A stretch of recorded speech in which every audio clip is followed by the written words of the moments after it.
دیکھیے کسی کو گناہوں پر آمادہ کرنے کے لیے شیطان کے پاس 3 ہی راستے ہیں، وہ 3 ہی طریقے استعمال کرتا ہے، چوتھا طریقہ نہیں ہے۔ یا تو شیطان براہ راست آپ پر حملہ کرے گا، یا نفس کے ذریعے آپ پر حملہ کرے گا، یا آپ کی بری صحبت کے ذریعے آپ پر حملہ کرے گا۔ دیکھیے آپ اپنے دوستوں کے ساتھ بازار میں جا رہے ہیں اور اچانک سڑک کے اس پار آپ کی نظر ایک عورت پر پڑتی ہے، آپ اللہ جل وعلا کے خوف سے اپنی نظریں جھکا لیتے ہیں۔ اب شیطان آپ کو بہکانے کے لیے ان 3 طریقوں میں سے ایک طریقہ اختیار کرے گا۔ یا تو آپ پر وہ خود براہ راست حملہ کرے گا، آپ سے بار بار کہے گا کہ کوئی بات نہیں، ایک مرتبہ پھر دیکھ لے، تجھے اس کے حسن کا اندازہ ہی نہیں ہے، ایک مرتبہ دیکھ لے، دیکھ وہ تیری طرف دیکھ بھی رہی ہے۔ اب اگر آپ کا ایمان مضبوط ہے تو آپ اعوذ باللہ پڑھ کر اور لا حول ولا قوت الا باللہ العلی العظیم پڑھ کر ان برے خیالات کو دور کر دیں گے، اور شیطان ان خیالات کے ذریعے ہی آپ پر حملہ کیا کرتا ہے۔ جسمانی طور پر اپنے ہاتھوں سے وہ آپ کا چہرہ اس لڑکی کی طرف پھیر کر آپ کو مجبور نہیں کر سکتا۔ اور شیطان کا دوسرا طریقہ کیا ہے؟ شیطان آپ کے نفس کے ذریعے آپ کو بہکانے کی کوشش کرے گا، لیکن اگر آپ نے اپنے نفس کو پہلے سے ہی قابو میں رکھا ہوا ہے تو اب شیطان کے پاس ایک ہی راستہ بچتا ہے، اب وہ آپ کی بری صحبت کو استعمال کرے گا۔ آپ کے کسی روحانی طور پر کمزور دوست کو تلاش کرے گا، اسے کہے گا کہ وہ آپ کو اس گناہ کی طرف راغب کرے۔ اب اگر آپ گنہگاروں کی صحبت میں رہتے ہیں تو آپ کتنے بھی مضبوط ہوں، آپ نے شیطان کے حملے کے 2 راستوں کو بند کر دیا، لیکن یہ تیسرا راستہ کھلا ہے۔ آپ کے دوستوں کے ذریعے شیطان آپ تک بار بار پیغام پہنچاتا رہے گا، ارے ایک مرتبہ تو دیکھ لے، دیکھ وہ تیری طرف دیکھ رہی ہے، دیکھ اسی طرف آ رہی ہے۔ اور یہ کوئی بھی گناہ ہو سکتا ہے۔ ایسے دوست کہتے ہیں آج نماز قضا ہو گئی تو کیا فرق پڑتا ہے بھائی، دیکھ انتہائی لذیذ کھانا پکا ہے، روزہ توڑ دے، بعد میں کفارہ دے دینا، قضا کر لینا، کسی کو کیا پتا چلے گا کون دیکھ رہا ہے۔ اچھا آج سگریٹ پی لے، ڈرگز لے لے، کسی کو دھوکہ دے دے، جھوٹ بول لے، غیبت کر لے۔ والدین کی ہر بات ماننا ضروری نہیں ہوتا، اب تو بڑا ہو گیا ہے، بچہ نہیں ہے۔ مجھے بھی اپنے والدین سے بہت محبت ہے لیکن میں ان کی ہر بات تھوڑی نہ مانتا ہوں۔ اچھا آج چلتے ہیں، آج مووی دیکھ لیتے ہیں۔ اچھا تو مجھے مل نہیں سکتا تو کوئی بات نہیں، میں تجھے لنک بھیج دیتا ہوں لیکن مووی دیکھنا ضرور۔ تو بری صحبت کے ذریعے آپ گناہوں میں مبتلا ہو جائیں گے۔ شیطان آپ کے ارد گرد برے دوستوں کو تلاش کرتا رہتا ہے، اور اگر آپ کا کوئی برا دوست ہی نہیں ہے تو شیطان ہار جائے گا، آپ جیت جائیں گے۔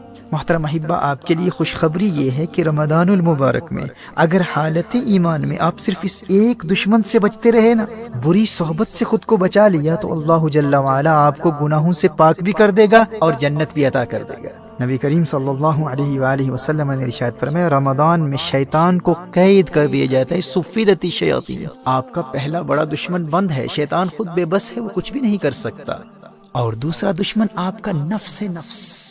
نبی کریم صلی اللہ علیہ وآلہ وسلم نے نفس کو قابو کرنے کا جو طریقہ بتایا ہے وہ بھوک اور پیاس ہے، وہ روزہ ہے۔ دیکھیے ماہ رمضان میں اگر آپ سحری اور افطار کے وقت زیادہ کھانا نہیں کھاتے، بہت زیادہ پیٹ بھر کر کھانا نہیں کھاتے، تو آپ کا نفس بالکل کنٹرول میں رہے گا، دونوں دشمن قید ہیں۔ اب اگر آپ مغفرت چاہتے ہیں، جنت میں جانا چاہتے ہیں، تو ماہ رمضان میں صرف اس ایک دشمن سے اپنے آپ کو بچا لیں۔ گناہوں کی طرف راغب کرنے والے، گناہوں کی دعوت دینے والے ہر دوست سے رابطہ مکمل طور پر منقطع کر دیں۔ برے دوستوں کو بتلا دیں، کیا دیکھتے نہیں کتنے ہنستے کھیلتے نوجوان ماہ رمضان سے قبل ہی موت کا شکار ہو چکے ہیں۔ جانے آئندہ رمضان تک یہ زندگی وفا کرے نہ کرے، میں زندہ بھی ہوں یا نہ ہوں، میں تمہارے لیے سب کچھ کر سکتا ہوں لیکن اپنی آخرت کا سودا نہیں کر سکتا۔ رمضان المبارک میں مجھ سے ملنے کے بارے میں سوچنا بھی نہ۔ محترم احبہ، اگر مغفرت چاہتے ہیں تو کم از کم رمضان المبارک میں ایسے تمام دوستوں سے مکمل دوری اختیار کر لیجئے۔ اگر اپنا نمبر چینج کرنا پڑے تو کر دیں، سم کارڈ پھینکنا پڑے تو پھینک دیں، اور علیاذ باللہ اگر کسی غیر محرم لڑکی کا نمبر آپ کے فون میں ہے تو فوراً بلاک کر دیں۔ سوشل میڈیا پر، ٹویٹر پر، انسٹاگرام پر، فیس بک پر انفرینڈ کر دیں۔ شیطان کے براہ راست حملوں کا سلسلہ بند ہے، اور بھوک اور پیاس کے ذریعے، روزے کے ذریعے نفس بھی قابو میں ہے، بس ایک ہی راستہ کھلا ہے، وہ بری صحبت کا ہے۔ میں دعوے سے کہہ سکتا ہوں میرے دوست، اگر تو نے صرف اس ایک دشمن کا راستہ بند کر دیا تو رمضان المبارک تجھے جنتی بنا دے گا۔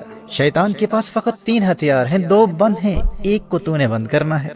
اور یاد رکھنا دور حاضر میں بری صحبت صرف انسان ہی نہیں ہے، T V, internet, smart phones اور سوشل میڈیا کا غلط استعمال، یہ تمام بیڈ کمپنی ہے۔ اور اگر مجبوری میں اسکول کے کام کے لیے، ہوم ورک کے لیے، کالج اور یونیورسٹی کے اسائنمنٹس کے لیے، یا بزنس کے کسی کام کے لیے انٹرنیٹ کا استعمال کرنا ضروری ہے، تو اپنے پی سی کو، اپنے کمپیوٹر کو یا لیپ ٹاپ کو اپنے لیونگ روم میں استعمال کرنے کے لیے خود کو پابند کر لے کہ اگر تو فون پر بھی انٹرنیٹ کا استعمال کرے گا تو اس کمرے میں کرے گا جہاں تیرے والدین موجود ہیں، تیرے بھائی بہن موجود ہیں، تاکہ ان کی موجودگی تجھے انٹرنیٹ پر مختلف قسم کی برائی پر مشتمل شرمناک مٹیریل یا بری سائٹس پر جانے سے بچائے رکھے۔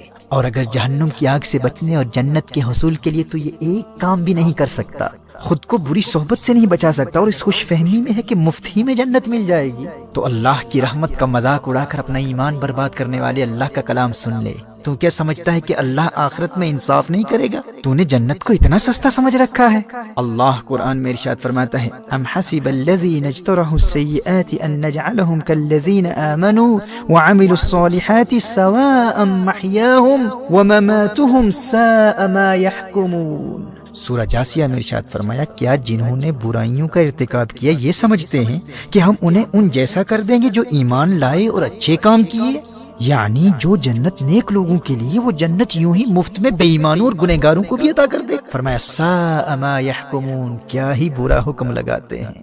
میرے دوست ہوش کے ناخن لے، قدر کر تو اللہ کے اس پیارے مہمان کی کہ اس نے تیرے لیے کامیابی کا راستہ کتنا آسان کر دیا ہے۔ دونوں جہانوں کی کامیابی کے لیے اس میں تو نے فقط ایک دشمن کا مقابلہ کرنا ہے، تو نے صرف بری صحبت سے بچنا